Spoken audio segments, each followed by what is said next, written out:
Bonjour à tous et bienvenue dans Azur Imo, une émission qui vous concerne et qui concerne l'immobilier dans notre belle région. Aujourd'hui, nous avons le plaisir de vous recevoir. Philippe Caraï, bonjour. Bonjour Audrey et merci de nous recevoir. Merci à vous d'être présent. Philippe, vous êtes le fondateur et le directeur d'Évidence Communication. C'est une société d'édition et donc de communication spécialisée dans l'immobilier et qui produit notamment un magazine mensuel référent. Vous l'avez certainement peut-être pris devant des agences immobilières puisque vous êtes distribué par une très grande majorité d'agences immobilières dans notre région. Alors Philippe, aujourd'hui nous parlons ensemble de l'année 2022. En ce dernier trimestre de l'année, on peut commencer à faire un bilan, donc un pré-bilan. Les 2 dernières années post-Covid ont été sacrément fructueuses. Cette année 2022, dans un contexte de crise qu'on connaît, la crise internationale, l'inflation qui est aujourd'hui quand même grimpe à 6,2% en cette fin du mois d'octobre, et la crise du pouvoir d'achat. Qu'est-ce qu'on peut, quel est le bilan qu'on peut faire aujourd'hui ? Je dirais que les enseignements qu'on peut tirer, même si, comme vous l'indiquez Audrey, l'année n'est pas terminée, mais on arrive vraiment sur un constat elle est quasiment terminée. Donc ça s'est segmenté en plusieurs périodes. Le début d'année a été un début d'année très dynamique, dans le sens où pendant les 4 premiers mois, on avait aussi l'inertie de la fin d'année 2021 qui a été une année historique et record en nombre de transactions. Donc 4 premiers mois qui ont été très dynamiques et positifs pour les agents immobiliers. Et puis progressivement, on est rentré dans une période un peu plus compliquée puisqu'il y avait un manque de stock qui était la conséquence des 2 années précédentes où il y a eu plus de 2,5 millions de transactions qui ont été faites. Donc forcément, on a eu moins de stock et donc un marché qui s'est tendu.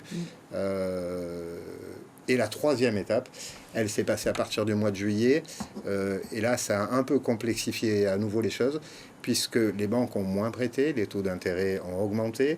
Le taux d'usure également. C'est invité dans l'actualité. Donc le contexte économique dont vous parliez, bien entendu, il y a eu un impact global. La crise en Ukraine et la crise économique mondiale a fait qu'il y a certains projets qui ont peut-être été reportés. L'immobilier a augmenté. Il n'en reste pas moins qu'aujourd'hui, on est sur une année qui est une très bonne année avec plus d'1 million de ventes. Oui, c'est ce qu'on peut entendre de la part des professionnels. Alors justement, au premier semestre de l'année 2022, vous en parliez, le marché immobilier était toujours très tendu. Il l'est toujours actuellement, on l'a constaté. Des prix toujours élevés, comme vous le dites, avec une paupérisation de biens. Il n'y a pas grand-chose à vendre, que ce soit dans le neuf ou dans l'ancien. Et l'Observatoire immobilier de l'habitat de la CCI a publié des chiffres qui vont dans ce sens. Les reventes dans l'ancien ont augmenté en début d'année de 15%. En même temps, les prix grimpent toujours eux aussi en moyenne de 15%. Et la barre des 4 710 € le mètre carré a été atteint. Donc, quelle est votre analyse ? Est-ce que les Alpes-Maritimes bénéficient d'une sorte de microclimat de l'immobilier ? Vous parlez de microclimat, oui, on peut, c'est une belle image.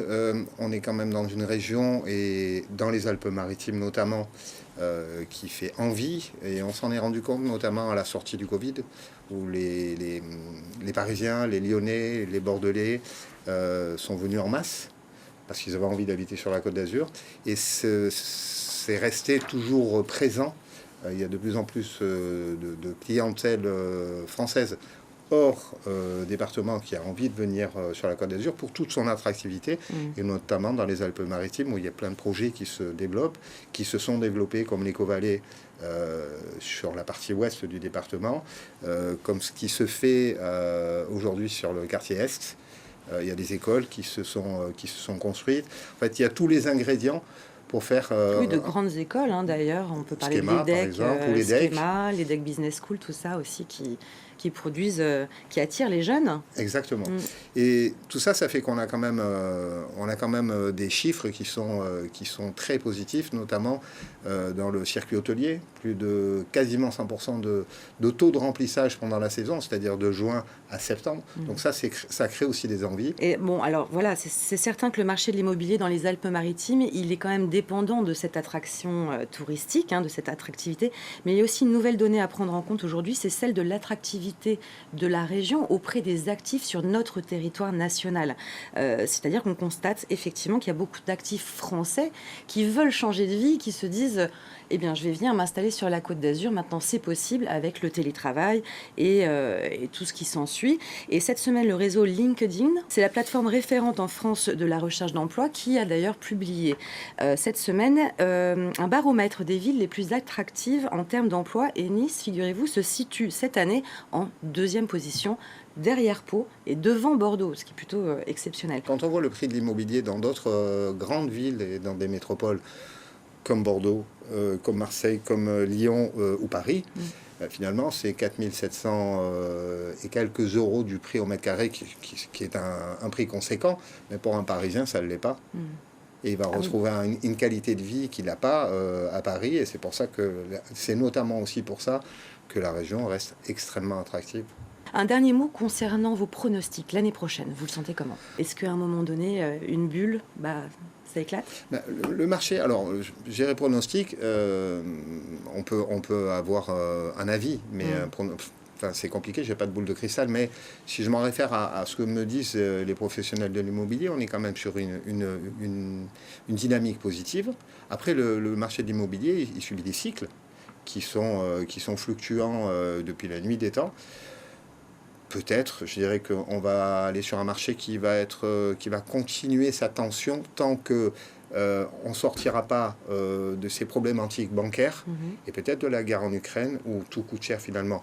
Mais je suis intimement convaincu que ça restera une excellente année. Merci à tous d'avoir suivi votre émission Azur Imo, une émission qui s'occupe de vos questions au quotidien, du patrimoine. N'hésitez pas à nous poser vos questions également sur nos hashtags, nos nombreux hashtags, c'est ça, nos réseaux sociaux.